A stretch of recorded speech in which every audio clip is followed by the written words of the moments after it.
Hallelujah. प्रभु परमेश्वर की स्तुति हो। और जब हम इस निर्गमन की श्रृंखला को सुन रहे हैं तो उसमें पिछली बार जो हमने सुना कि दर्शन प्रभु ने मूसा को दिया निर्गमन 3 अध्याय के अनुसार, और आग की लौ में प्रभु परमेश्वर ने दर्शन दिया। और जब प्रभु दर्शन देता है तो उसको दृष्टि उठाकर देखा जाता है। और मूसा ने किस तरह से दर्शन देखा, अपनी दृष्टि को उस पर्वत की ओर लगाया जहां से उसको उस जलती हुई झाड़ी का दर्शन मिल रहा था। आज क्यों ना उस आग की लौ के बारे में हम जानें और सीखें कुछ बातों को जो प्रभु ने मूसा को दिखाया। और 3 अध्याय के 2 वचन में हम जाने वाले हैं। निर्गमन उसका 3 अध्याय और 2 वचन, एक्सोडस चैप्टर 3 वर्स 2 और निर्गमन की किताब 3 अध्याय और 2 वचन। और परमेश्वर के दूत ने एक कटीली झाड़ी के बीच आग की लौ में उसको दर्शन दिया, और उसने दृष्टि उठाकर देखा कि झाड़ी जल रही है पर भस्म नहीं होती। आमीन। झाड़ी जल रही है पर भस्म नहीं होती।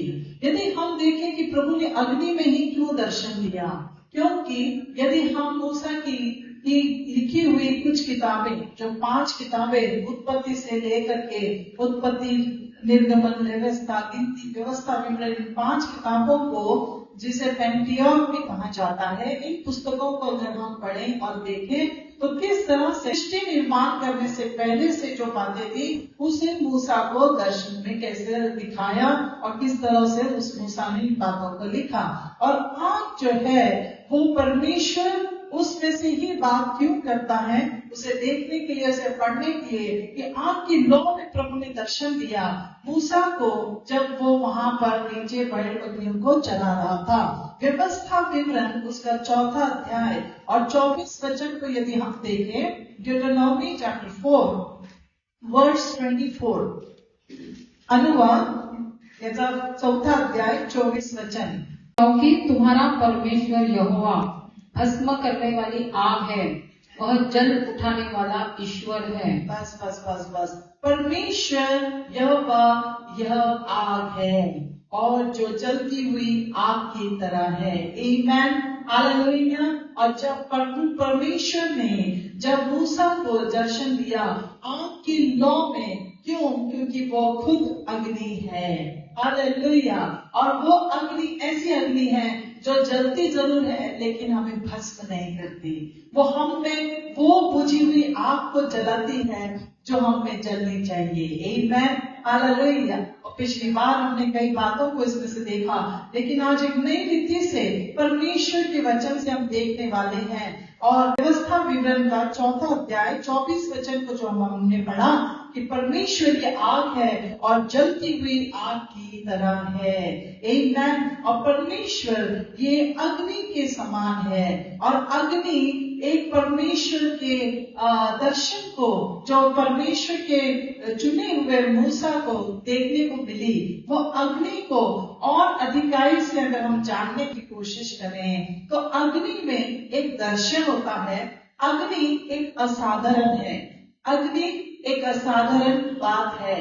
अग्नि जो मूसा ने देखी वो एक दर्शन में देखी। अग्नि ये असाधारण सी थी और अग्नि ये चकित करने वाली थी और अग्नि उसमें आश्चर्य कर्म करने वाली अग्नि थी। Hallelujah, hallelujah. मूसा ने जो अग्नि देखी उसमें इन सब बातों को देखा गया। लेकिन एक ऐसी ही अग्नि के बारे में अगर हम पढ़ें और देखें तो क्यों ना यहाँ पर जो लिखा है वचन 2 निर्गमन की 3 अध्याय और 2 वचन में कि परमेश्वर के दूत ने एक झाड़ी में, कटीली झाड़ी में दर्शन दिया। तो क्यों ना इस दूत के बारे में हम एक बार पढ़ ले। भजन संहिता 34 उसका 7वां वचन, Psalm 34 वर्स 7, भजन संहिता स्तोत्र 34 उसका 7वां वचन। यहोवा के डरवैयों के चारों ओर उसका दूत छावनी किए हुए उनको बचाता है। हालेलुया। और परमेश्वर का दूत जो है वो अपने डरवैयों को क्या करता है? परमेश्वर का दूत छावनी किए हुए उनको बचाता है, अपने डरवैयों को बचाता है। अग्नि, परमेश्वर के दूत ने उस अग्नि में मूसा को दर्शन दिया और ये दूत वो है जो अपने डरवैयों पर छावनी किए हुए था। यह अग्नि भस्म करने के लिए नहीं थी। यह अग्नि में जो दर्शन उसने पाया था वो अग्नि वो छावनी किए हुए दूत के समान थी। हालेलुया। वो अग्नि जो आश्चर्यचकित करने वाली अग्नि थी, वो अग्नि एक असाधारण अग्नि थी। और जब मूसा ने उसे देखा तो ये वही अग्नि है जो दूत ने उसमें से दर्शन जब मूसा को दिया, तो ये वही दूत जो अपने डरवैयों पर छावनी किए हुए था। हालेलुया। अपने डरवैयों को डरने की जरूरत नहीं, क्योंकि उसका दूत हमेशा उनके साथ रहता है। चाहे वो अग्नि में हो, चाहे वो जल में हो, वो अपने डरवैयों को अकेले नहीं छोड़ता। हालेलुया। प्रभु मूसा को यही बातें दिखा रहा था, और प्रभु ने मूसा को अग्नि की लौ में दर्शन दिया। अगर मैं अग्नि की लौ को मैं बात करूं तो सबसे अच्छा उदाहरण दानियल की पुस्तक में हम पढ़ सकते हैं। दानियल इसका 3रा अध्याय 21 से 26 तक हम पढ़ सकते हैं। वहां पर शद्रक, मेशक और अबेदनगो की बातों को लिखा गया है। ये कोई काल्पनिक घटना नहीं है, ये एक सत्य बात थी, ये एक सत्य घटना थी जिसे दानियल की पुस्तक में लिखा गया। क्यों ऐसा हुआ, क्या ऐसा हुआ, वो कौन सी अग्नि थी जिसको मूसा ने देखा? वो अग्नि को यदि हम यहाँ पर देखें, तब वे पुरुष अपने मोजों, अंगरखों, बागों और अन्य वस्त्रों सहित बांधकर उस धधकते हुए भट्टे में डाल दिए गए। वह भट्टा तो राजा की दृढ़ आज्ञा होने के कारण अत्यंत धधकाया गया था। इस कारण जिन पुरुषों ने शद्रक, मेशक और अबेदनगो को उठाया, वे ही आग की आंच पर से जल मरे, और उसी धधकते हुए भट्टे के बीच ये तीनों पुरुष शद्रक, मेशक और अबेदनगो बंधे हुए फेंक दिए गए। Hallelujah, hallelujah. जब हम इस बात को पढ़ते हैं, इस घटना को पढ़ते हैं कि किस तरह से राजा ने अपनी सोने की मूर्ति बनाई और उसके सामने, अपनी खुद की मूर्ति के सामने नबूकदनेस्सर राजा ने ये आज्ञा, उसके लोगों ने ये आज्ञा रखी कि जो कोई भी इस मूर्ति के सामने ना झुके तो उसे उस धधकती हुई आग की भट्टी में डाला जाएगा। और जब यहाँ पर हम देखते हैं इस घटना को दानियल की पुस्तक में कि शद्रक, मेशक और अबेदनगो जिनके नाम बदल गए थे, उन नामों को बदलने के बाद जब राजा ने ये आज्ञा निकाली, उसके लोगों ने ये आज्ञा निकाली कि जो कोई भी उस राजा की मूर्ति के सामने ना झुके उसको उस धधकते हुए आग में डाल दिया जाएगा। जब हम इस अग्नि के बारे में पढ़ रहे हैं तो ये अग्नि जो मूसा ने देखी थी निर्गमन के 3रे अध्याय में, जहां पर प्रभु के दूत ने उस आग की लौ में उसे दर्शन दिया था। और यहाँ पर जब हम देख रहे हैं कि एक ऐसी अग्नि की भट्टी थी जहां पर, जब हम यहाँ पर दानियल की पुस्तक में पढ़ रहे हैं कि यहाँ पर नबूकदनेस्सर की आज्ञा के अनुसार शद्रक, मेशक, अबेदनगो जो उस मूर्ति के सामने झुकने से मना किया कि प्रभु परमेश्वर की आज्ञा के अनुसार और उसके वचन के अनुसार हम केवल उसी परमेश्वर पिता के सामने झुक सकते हैं, किसी मनुष्य की मूर्ति के सामने नहीं। और उसकी सजा यह थी कि उनको अग्नि के भट्टी में डाला जाना था। और लोग जो उनके विरुद्ध थे वो यही चाहते थे कि वो अग्नि की भट्टी में डाले जाएं ताकि वो मर जाएं, वो जिंदा ना रहे, क्योंकि उनके जीवन में ऐसी बहुत सारी बातों को देखा जा सकता था जिससे पता चलता था कि ये 3 लोग ये सबसे अलग है। Hallelujah, hallelujah. जो भी उस अग्नि की लौ को देखता है, जो भी उस अग्नि के दर्शन को देखता है, उस अग्नि के भट्टे पे जरूर डाला जाएगा। कोई भी काम आसान नहीं था। शद्रक, मेशक, अबेदनगो के लिए भी आसान नहीं था। जब उनको भट्टी तक ले जाया गया तो जिन्होंने उनको डाला उनके मोजे, उनके कपड़े सब कुछ जल गए, वो खुद भी जलकर मर गए। लेकिन जिन्होंने उनको डाला वो भट्टी जो 7 गुना बढ़ाई गई थी और उनको डाला डालते वक्त वो लोग जिन्होंने डाला था वो मर गए, लेकिन शद्रक, मेशक और अबेदनगो, जब हम आगे वचन में पढ़ते हैं, पढ़िए। तब नबूकदनेस्सर राजा अचंभित हुआ और घबरा कर उठ खड़ा हुआ और अपने मंत्रियों से पूछने लगा, क्या हमने उस आग के बीच 3 ही पुरुष बंधे हुए नहीं डलवाए? उन्होंने राजा को उत्तर दिया, हाँ राजा, सच बात है। फिर उसने कहा, अब मैं देखता हूँ कि 4 पुरुष आग के बीच खुले हुए टहल रहे हैं और उनको कुछ भी हानि नहीं पहुंची, और चौथे पुरुष का स्वरूप ईश्वर के पुत्र के सदृश है। Hallelujah, hallelujah. दानियल की किताब जब हम पढ़ते हैं तो इन बातों का वर्णन जो वहां पर लिखा है कि उस अग्नि की भट्टी में डाला जरूर गया था शद्रक, मेशक और अबेदनगो को, और राजा वहां पर खुद गवाह बनकर ये कह रहा है कि क्या यह वही अग्नि नहीं थी जहां पर हमने इन तीनों को डाला, और तीनों को डालते वक्त जो सिपाही जो वहां पर लोग मौजूद थे वो खुद जलकर मर गए तुरंत डालते वक्त ही, लेकिन जब डाला था तो क्या ये 3 ही नहीं थे? लेकिन अब मैं क्या देखता हूँ, अब मैं क्या देखता हूँ, अब मैं क्या देखता हूँ, एक परमेश्वर के पुत्र के स्वरूप सा चौथा व्यक्ति उनके साथ उनके बीच में है। अग्नि के दर्शन में वो परमेश्वर का इकलौता पुत्र अपने स्वरूप में वहां पर दर्शन नबूकदनेस्सर राजा को भी दे दिया। वो प्रभु जो दर्शन देने वाला प्रभु है, अग्नि में दर्शन दिया और नबूकदनेस्सर राजा खुद गवाह बन गया।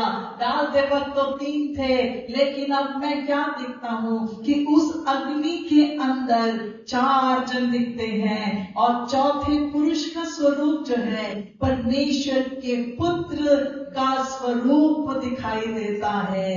नबूकदनेस्सर को कैसे पता कि परमेश्वर का पुत्र चौथा व्यक्ति वहां पर मौजूद है? इसका मतलब वो शद्रक, मेशक, अबेदनगो और दानियल का जो राजा था उसे पता था कि वो प्रभु परमेश्वर पिता कौन है, और उसका पुत्र यानी एक लौता पुत्र यीशु मसीह कौन है। क्योंकि जिस परमेश्वर पिता की वो सेवा करते थे, जिस परमेश्वर पिता की वो मानते थे, वो सच्चा खुदा, वो प्रभु यीशु, वो उसके सेवक थे, उसके अनुसार, उसके वचन के अनुसार चलने वाले लोग थे, वो धर्मी थे। इसीलिए दूत हमेशा छावनी किए हुए उनके साथ रहता है। अग्नि की लौ में दर्शन को पा करके मूसा ने ये देखा, ये जलती तो है, भस्म नहीं करती। वही बात शद्रक, मेशक और अबेदनगो ने भी देखी कि अग्नि में जो प्रभु को नहीं जान रहे थे, जो परमेश्वर पिता को नहीं पहचानते थे, जिसे परमेश्वर पिता पुत्र का, इकलौते पुत्र का स्वरूप नहीं मालूम था, उन लोगों को उस अग्नि की भट्टी में से होकर गुजरना पड़ा, लेकिन वो बच नहीं पाए। लेकिन जो डरवैये हैं उनके पास उसका दूत हमेशा छावनी किए उनके साथ रहता है, वो डरवैयों के साथ रहता है। मूसा को जब कटीली झाड़ी में दर्शन मिला, वो दर्शन भी ऐसे ही कुछ था। नबूकदनेस्सर ने खुद उस दर्शन को देखा और उसने कबूल किया। डालते वक्त 3 थे, लेकिन चौथा व्यक्ति परमेश्वर के इकलौते पुत्र के स्वरूप का सा दिखाई पड़ता है। और जब उनको पुकारा गया तो वे एकदम अच्छे से बाहर आए। इतना ही नहीं, आगे लिखा है, ना उनके मोजों से, ना उनके कपड़ों से, ना उनके बालों से, और ना उनके मोजों से, ना उनके कपड़ों से, ना उनके बालों से किसी भी आग की, राख की वो स्मेल, वो खुशबू, वो बदबू नहीं आ रही थी। वो जैसे डाले गए थे वैसे ही बाहर आए गए। हालेलुया। परमेश्वर जब दर्शन देता है अग्नि में से, तो वो अग्नि हमें जलाकर भस्म नहीं करती, लेकिन वो अग्नि हमें अंदर से, आत्मिक रीति से और बलवान बनाती है। और मूसा के अंदर भी वो शक्तिहीन था, वो नादान गुमनाम था। जब वो आया था तो गुमनाम था।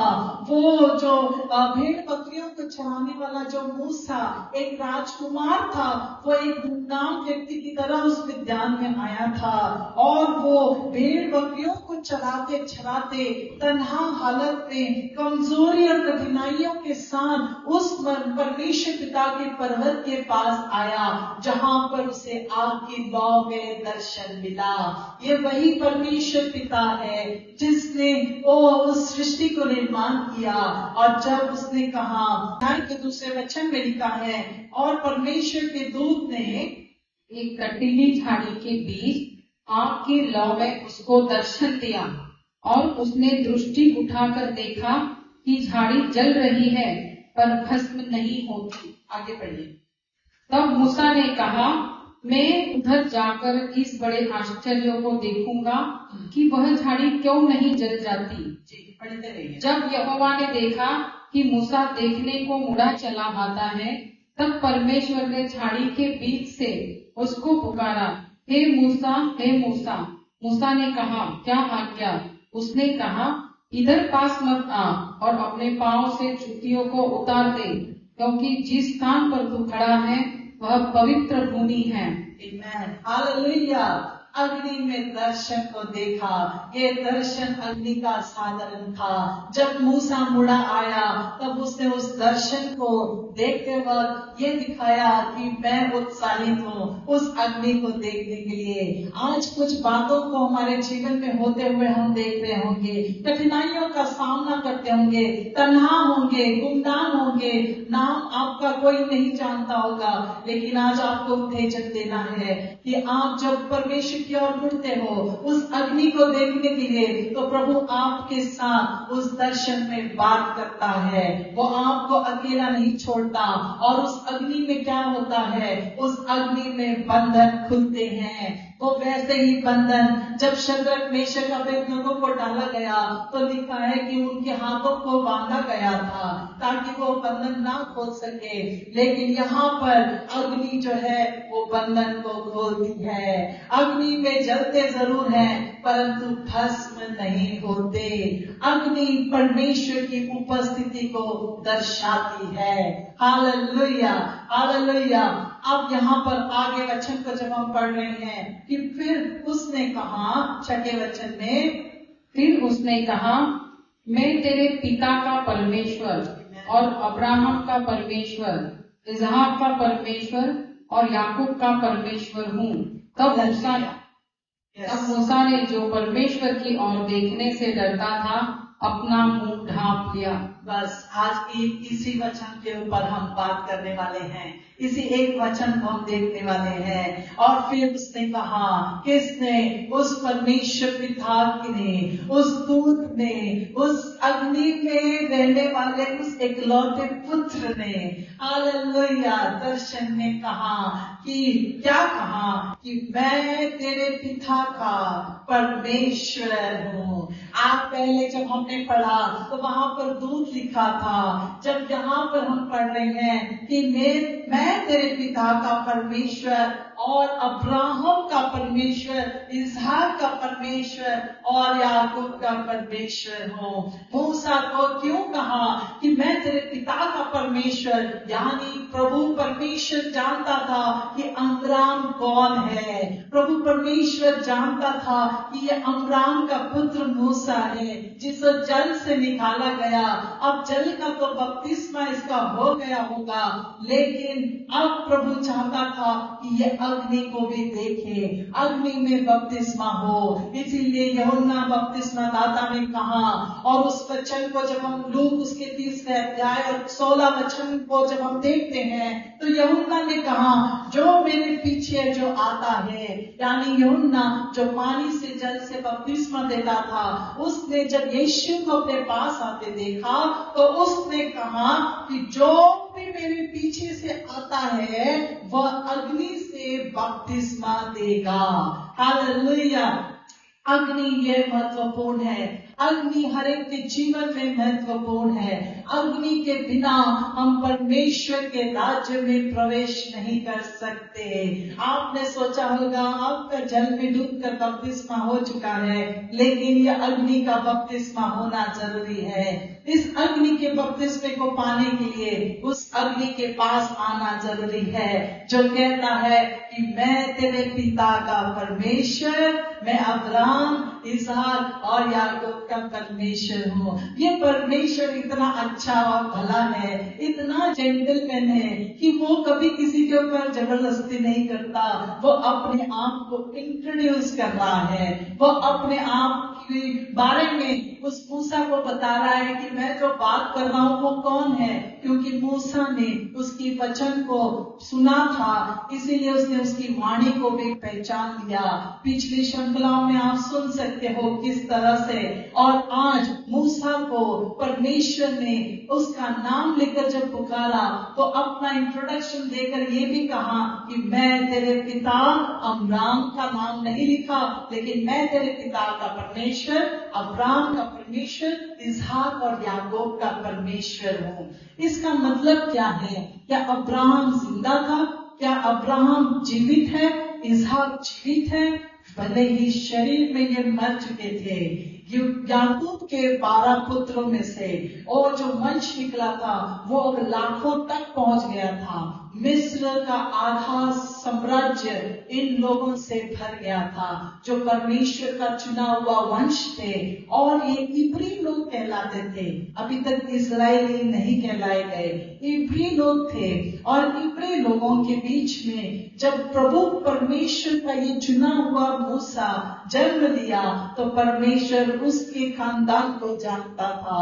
परमेश्वर पिता ने कहा मैं तेरे पिता का परमेश्वर हूँ। अब्राहम, इसहाक, याकूब, अब्राहम भी मर गया था, अब्राहम भी मर गया था, इसहाक भी नहीं जीवित था। फिर क्यों परमेश्वर ने कहा? क्योंकि प्रभु परमेश्वर के राज्य में हम आत्मिक रीति से हमेशा जीवित रहते हैं। ये शरीर यहाँ पर इस संसार में समाप्त हो जाएगा, लेकिन एक आत्मिक रीति से जो सार्वकालिक जीवन है, जो हम यूहन्ना 3:16 में पढ़ते हैं कि परमेश्वर ने जगत से ऐसा प्रेम किया, उसने अपने इकलौते पुत्र यीशु को हमारे लिए दिया, ताकि हम सबको अनंत काल का जीवन मिल सके। उस अनंत काल के जीवन में अब्राहम, इसहाक, याकूब सभी लोग जीवित थे।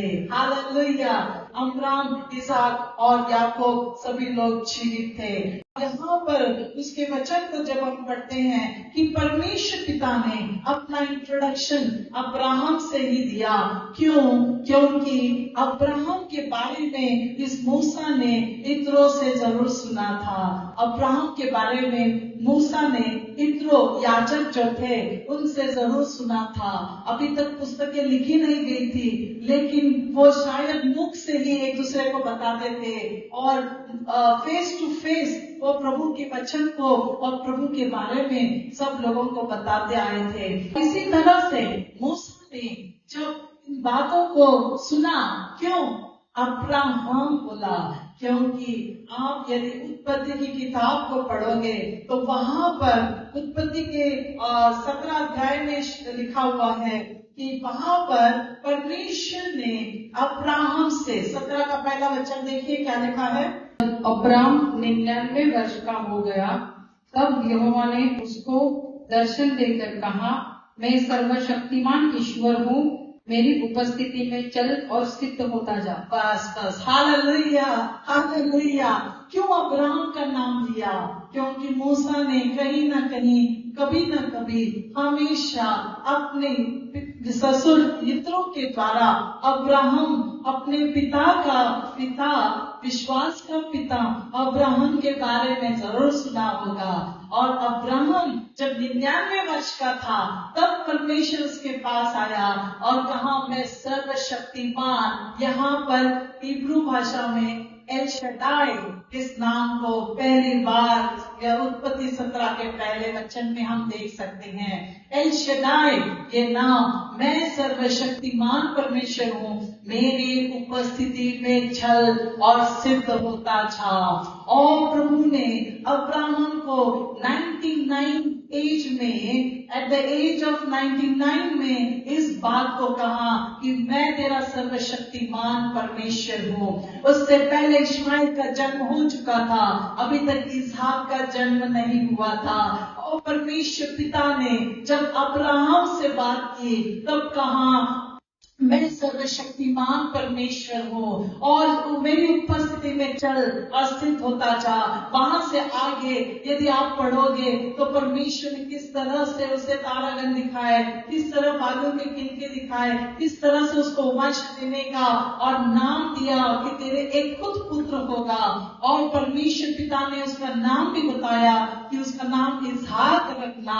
और परमेश्वर ने ये बातों को बोलते वक्त अब्राहम का ही नाम क्यों लिया?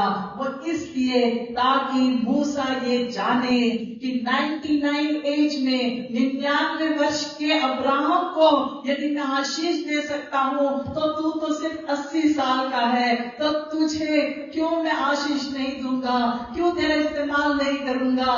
99 एज में 99 वर्ष का होने के बावजूद भी अब्राहम ने इसहाक को जन्म दिया, तो क्या मैं तेरा इस्तेमाल एट द एज ऑफ 80 नहीं करूंगा? देख, उस अब्राहम का ही पिता मैं हूँ जिसने 99 वर्ष में होने वाले अब्राहम को एक पुत्र, एक संतति दी। तो क्या मेरे लिए कुछ बात मुश्किल है? ओ मेरे प्रियो, आज प्रभु हमसे बात करता है, मैं अब्राहम, इसहाक और याकूब का परमेश्वर हूँ। उसको एज से, नंबर से कोई मतलब नहीं, आपकी उम्र कोई भी हो, आज निराश नहीं होना। प्रभु अब्राहम का पिता है, परमेश्वर इस इसहाक का पिता है जो बुढ़ापे में उस अब्राहम के कोख से, उस सारा की कोख से जन्मा हुआ। वो परमेश्वर की आशीष है। क्या प्रभु के लिए कुछ कठिन है?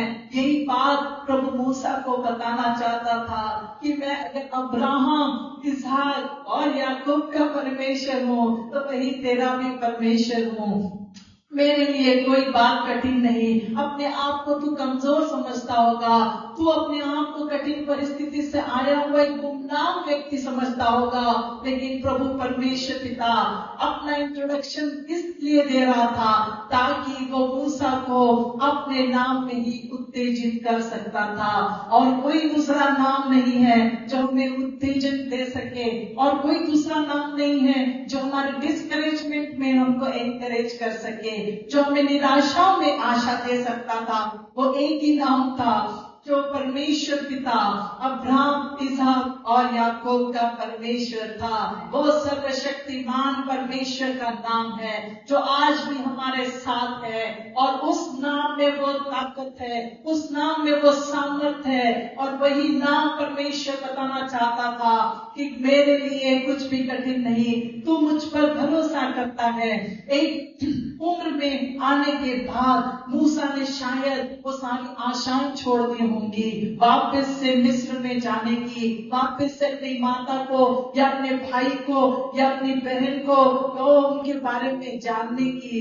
लेकिन आज प्रभु ने उसको फिर से आग की लौ में दर्शन दे करके इन बातों को पक्का किया कि मैं तेरे पिता अमराम का, अब्राहम, इसहाक और याकूब का परमेश्वर हूँ, और वो परमेश्वर जीवितों का परमेश्वर है। आज आपकी स्थिति, आपकी अवस्था मरी हुई अवस्था होगी, शायद कोई भी आशा आपकी नहीं होगी, आपका भरोसा जा रहा होगा, लेकिन आज आपको उत्तेजन देना चाहूंगी इस प्रभु के वचन से।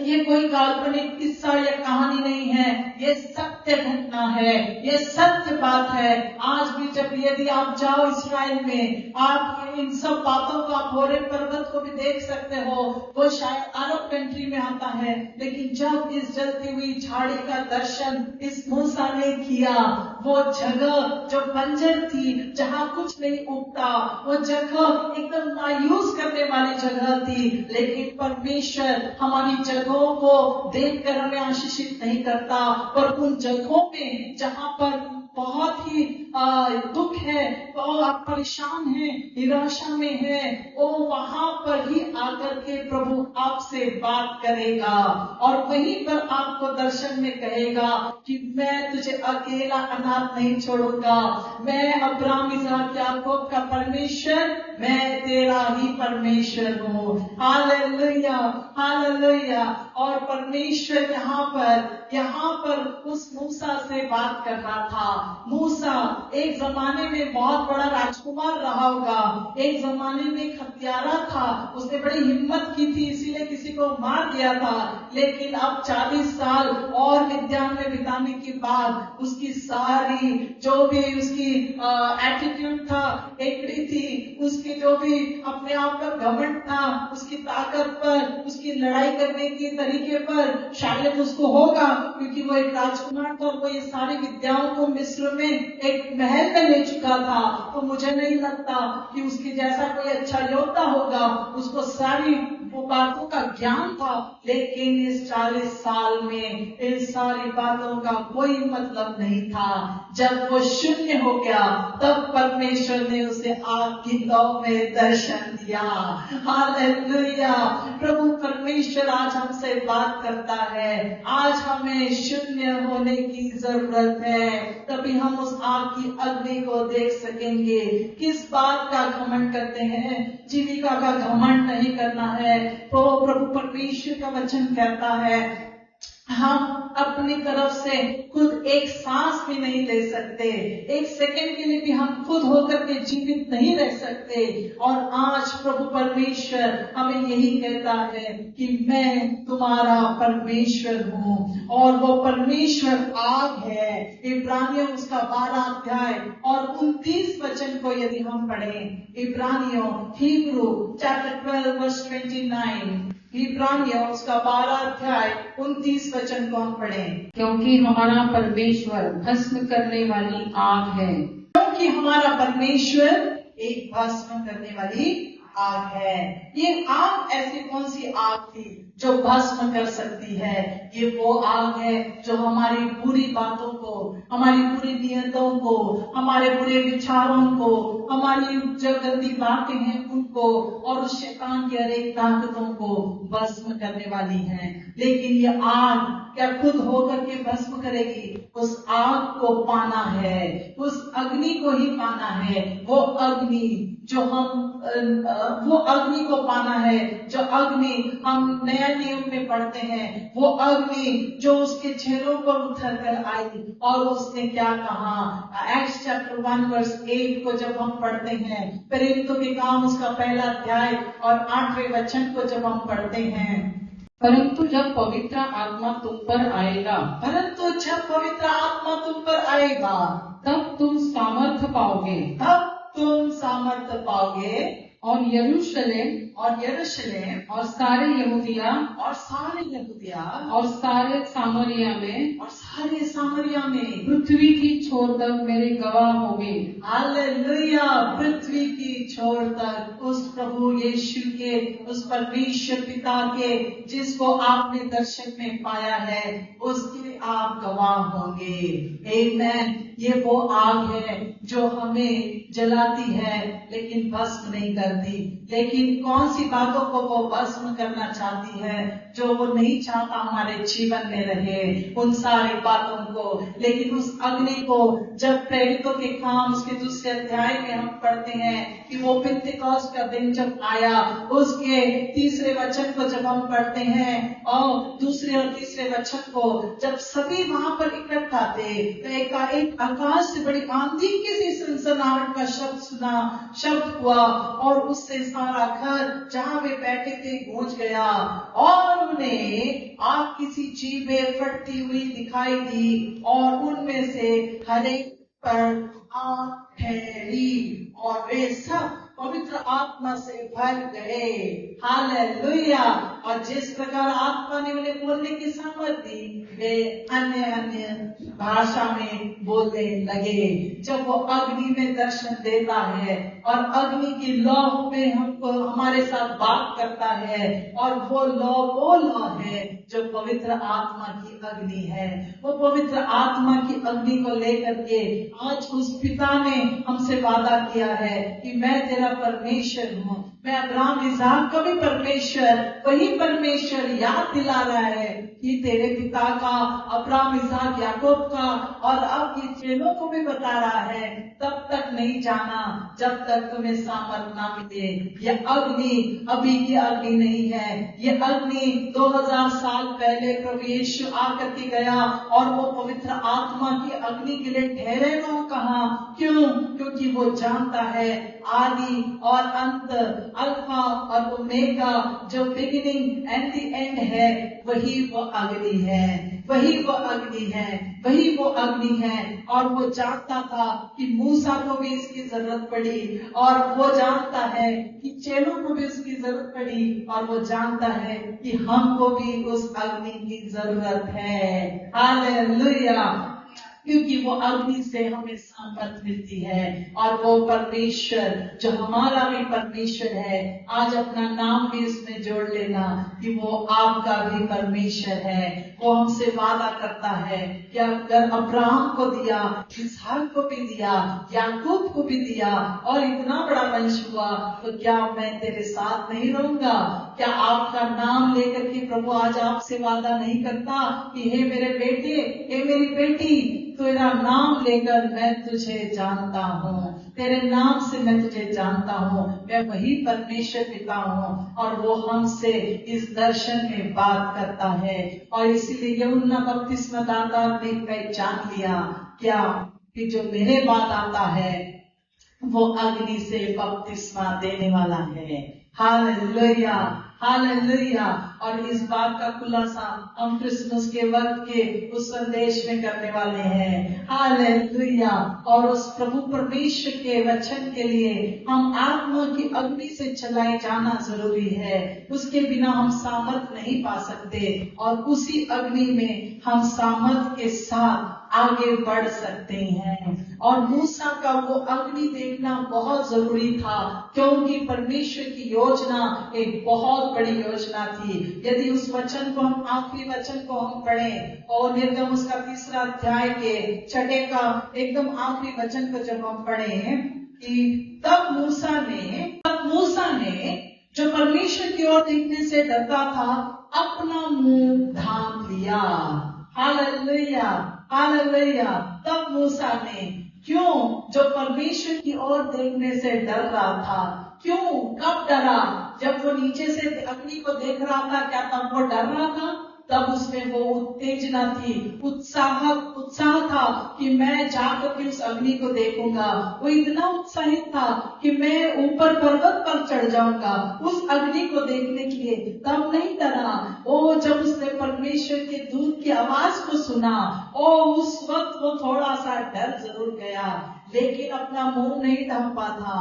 जब कटीली झाड़ी में से दूत ने दर्शन दिया, तो उस झाड़ी को देखने के लिए जब वो मुड़ा चला आता है, और जब उसने पुकारा मूसा मूसा, तब उसने कहा क्या आ गया, और बाहर कहा कि इधर पास मत आ, अपनी जूतियों को उतार। तभी भी मूसा नहीं डरा, तभी भी मूसा नहीं डरा। लेकिन मूसा कब डरा, कब उसने वो भय आया?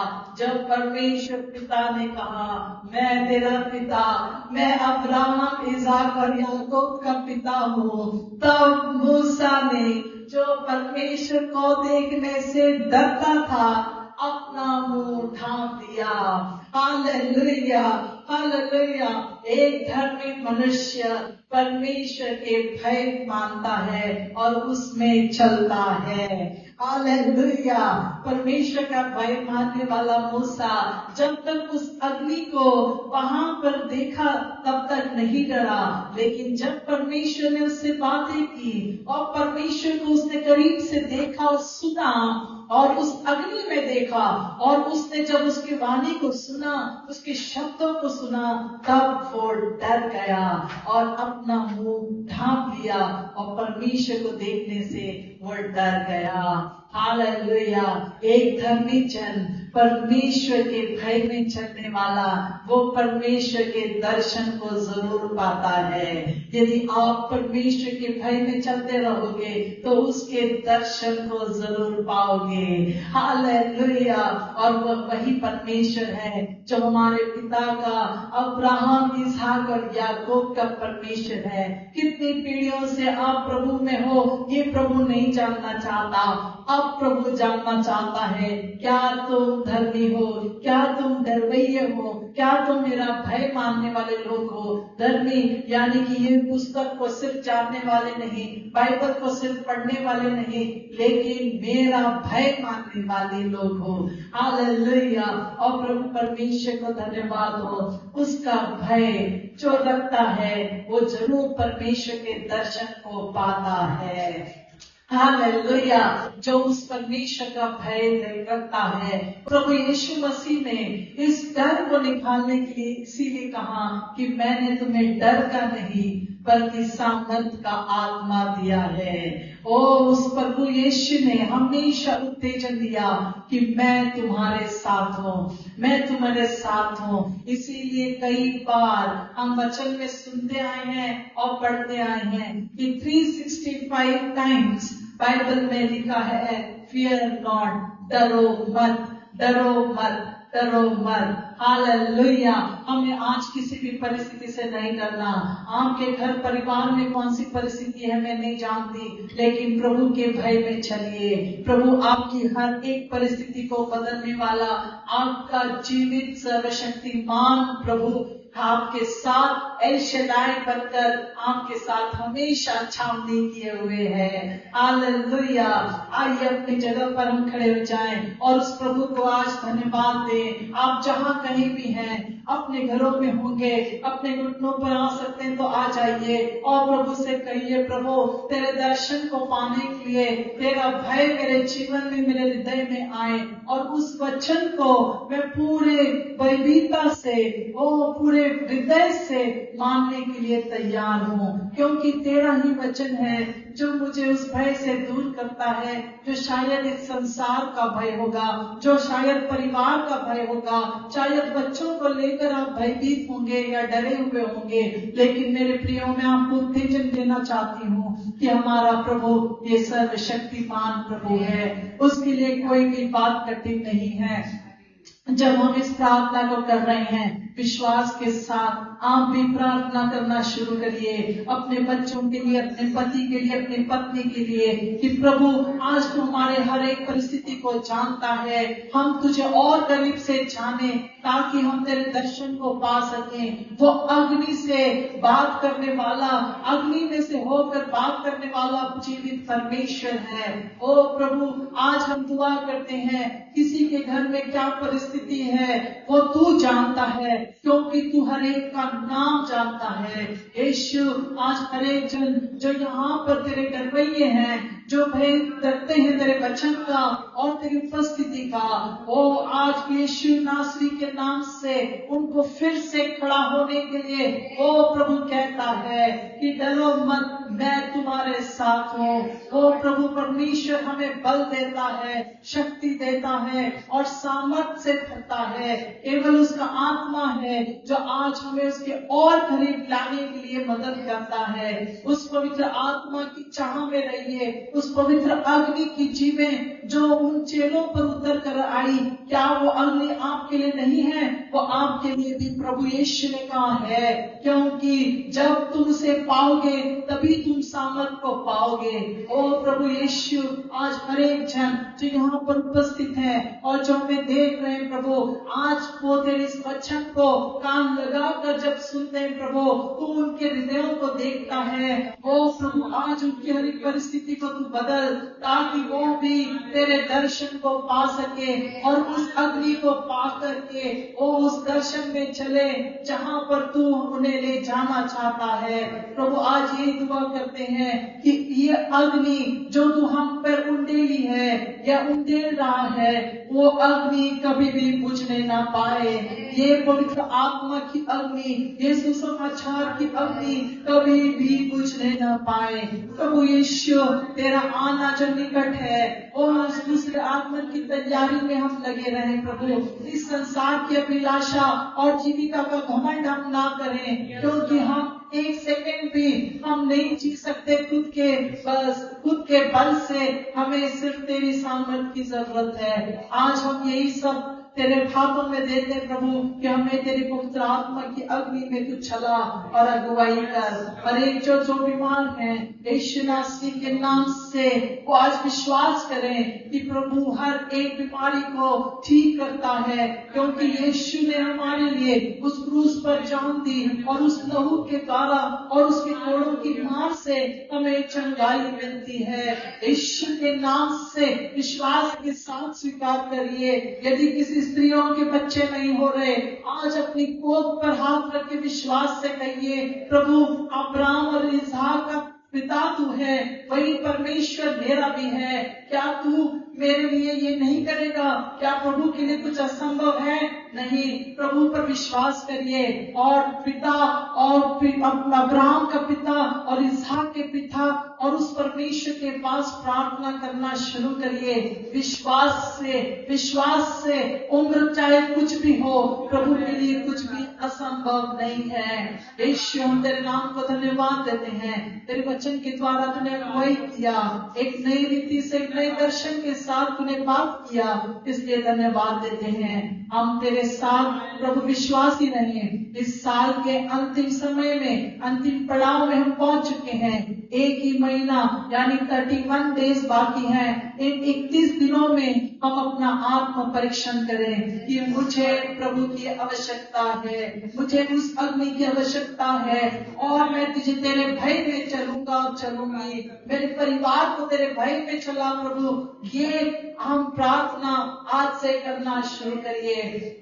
संसार की चीजें तो अपने आप आ जाएंगी, लेकिन ये प्रार्थना करिए कि मेरे बच्चे ये नरक में ना जाएं, मेरे घर परिवार ये नरक में ना जाएं। लेकिन इन 31 दिनों में ये प्रार्थना करिए, ये प्रण लीजिए कि प्रभु अपने भय में तू चलना हमें सिखा, तेरे वचन से हमें दर्शन दे। धन्यवाद करने पिता, आज की प्रार्थना को तूने सुना है, धन्यवाद देते हैं। ओ धन्यवाद देते हैं। आगे का समय तेरे हाथों में सौंपते हैं। यीशु नासरी के नाम से मांगते पिता, सुनो और कबूल कर। आमीन।